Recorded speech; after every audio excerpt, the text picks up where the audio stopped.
better than college coaching. Both are going to have growing pains. Guess what? If you're not having growing pains, then you're not challenging yourself. This is The Herd with Colin Calvert. 2 through 5 on 1420 NBC Sports Radio Tri-Cities. Follow us on Facebook. Open calendar. What's my schedule looking like? Next Thursday, you will be caught in an emergency flash flood between Park and First Street. What? No, that doesn't work. I'm busy then. Decline. Decline. Floods don't exactly work around your schedule. Disasters don't plan ahead. But you can. It starts with talking to your loved ones about making an emergency plan.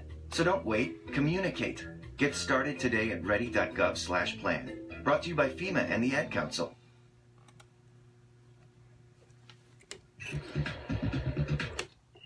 We're going to be talking to Randy Sanders, the new football coach at ETSU, in just a few minutes. We've got people checking in from South Texas. Hello, Jose Aguilar. I would like to, though, tell you the latest news out of college football. Here we go. Nobody's surprised. This isn't the official national champion, is it? It's not like the old days, but Alabama gets number 1 in the final AP poll. Georgia number 2. This isn't a surprise. Oklahoma's number 3. Guess who's number 4, boys and girls? It's Clemson, followed by Ohio State. Number 6, though, jumping up from when they were ranked number 12.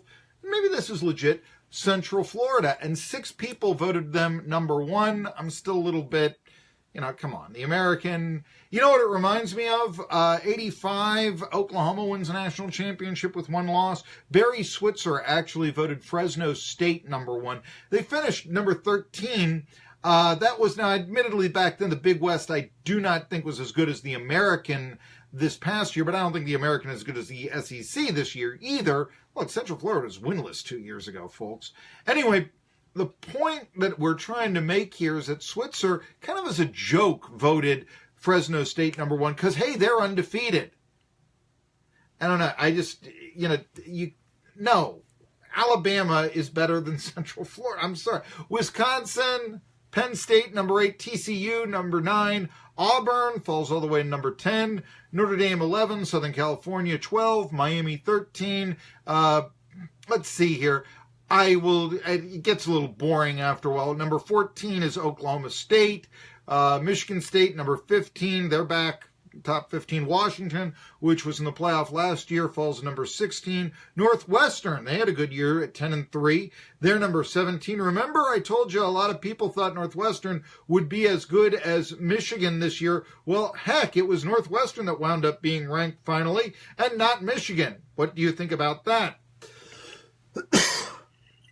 SEC fans, LSU is number 18. Mississippi State, number 19, Stanford, 9-5, but 20. South Florida, out of the American, 21. Boise State, 22. NC State, 23, but their coach isn't good enough for Tennessee.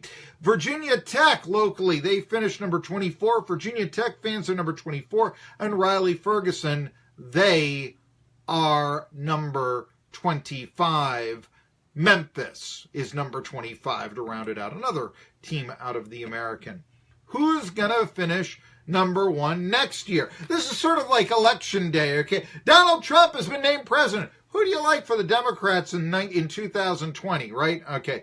People seem to be rerunning this year. They're flip-flopping Alabama and Clemson. ESPN has Alabama number 1. Sports Illustrated has, they're flip-flopping Alabama and Georgia. ESPN has Alabama number 1 and Georgia number 2. They're flip-flopped by Sports Illustrated, followed by Clemson, Ohio State number 4 in Sports Illustrated. Doesn't it seem like we're running some stuff here? Auburn, Wisconsin number 6, Penn State number 7. Excuse me. Oklahoma is number 8. Miami, Virginia Tech is number 10 by Sports Illustrated, Hokies fans. However, I would like to tell you that West Virginia, quasi-local. Got any listeners in Bluefield? For West Virginia is in the ESPN prediction number 10.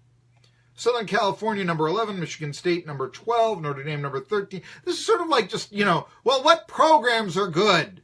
Let's re-rank a little bit from this past year. Notre Dame, 13. But here's what I'm getting to. So they got Central Florida, 15 in the Sports Illustrated poll. Florida State, they think will be back at 19. They don't think that Memphis is a fluke.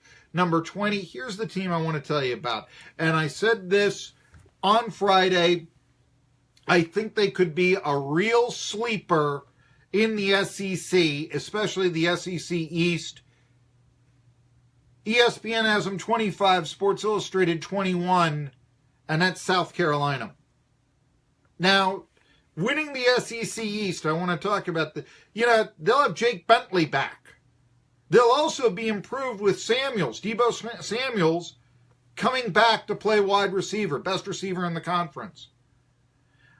They get Tennessee at home, not that 4-8 Tennessee is, really that much of a challenge to the Gamecocks anymore. They also get Georgia at home, a Georgia without a Roquan Smith, a Georgia without a Michelle, a Georgia without a Chubb. They will have Jake Fromm back, but there's major losses. Really the only big loss, I think, for South Carolina this past year is going to be their outstanding linebacker, Sky Moore. He was always undersized. I don't really look for him to be a big star in the NFL. I think he was a big star in college football. Case in point, when South Carolina 2 years ago was 3-9, they did beat a very good North Carolina team that played for the ACC championship. They beat them on opening day. It was because of the heroics of Moore, who had an interception, and I believe also a fumble recovery in that game. South Carolina, I think, is a real sleeper in the SEC East.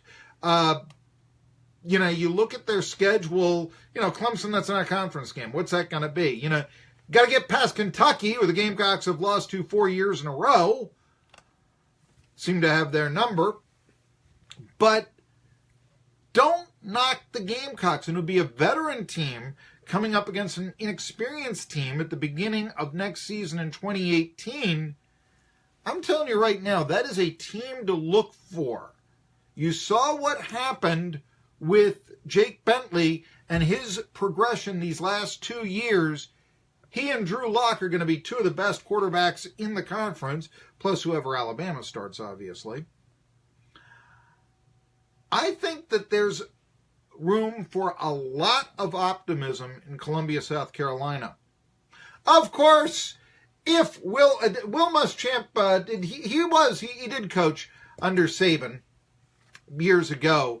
And here's the other thing that you got to worry about. I mentioned earlier in the show, Tennessee fans have got to worry that if Jeremy Pruitt does turn the Vols around and Nick Saban, let's say in 3 years, leaves Alabama, who do you think their primary coaching candidate is going to be? Yeah, it's going to be Pruitt.